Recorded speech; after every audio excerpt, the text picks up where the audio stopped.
mahulog pananglitan nga dahan mga pagsulay. Ano ang aton ginbubuhat nga dahat aton adlaw-adlaw kinabuhi? Nga aton kinabuhi, aton kalag aadahan estado nga worthy hiya pagkarawat han grasya. Ano ang aton ginbubuhat? Do we have that struggle? Iniamot siya naton ipakiana mga kabugtuan.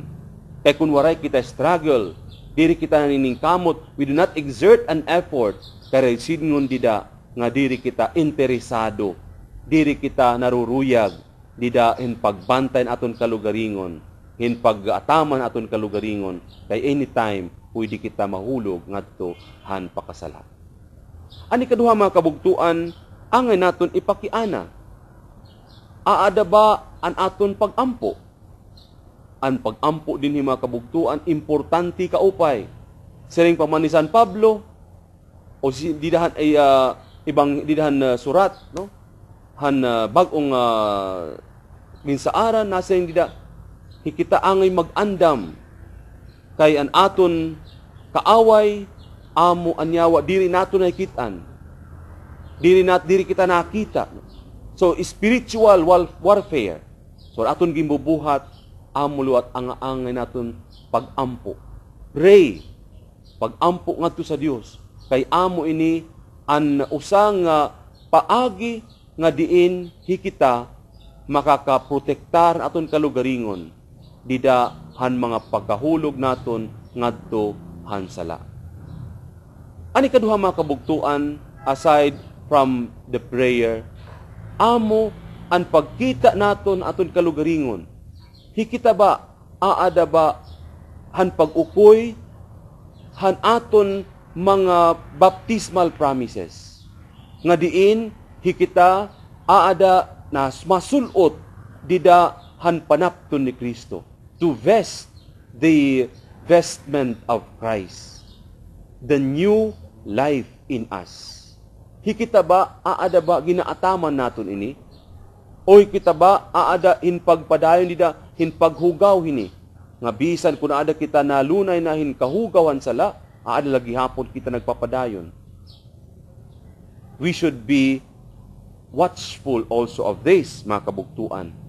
Kaya ang pagkanin ni Kristo, ang pagkarawat nato ng sakramento ang bunyag, we became new men, new being, dida kan Kristo.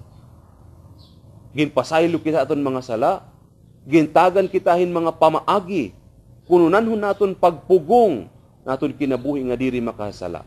Hikita ba aada hinigi hapon? This is being watchful, mga kabugtuan. This is being alert, mga kabugtuan.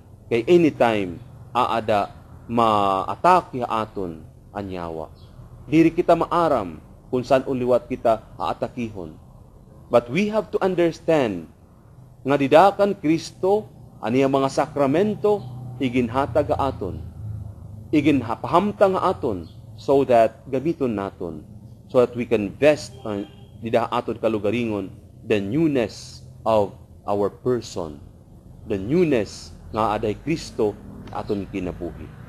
Yan aton pagtikang naton mga kabugtuan, yan na nga panahon bagong liturgical year, pag atubang naton yan na Adbyento, pagpangandam naton ang pag-abotan Pasko, ini mga kabugtuan, angay naton ipakian aton kalugaringon. Are we responding nga dahil nga challenge, the gospel challenge of being watchful, of being alert. Ang Ginoo mahatag hiyahin grasya, mahatag inkusuga aton, kuni kita aadaliwat hin paningkamot hini nga mga challenges. Amen. Ang Ginoo maada haiyo.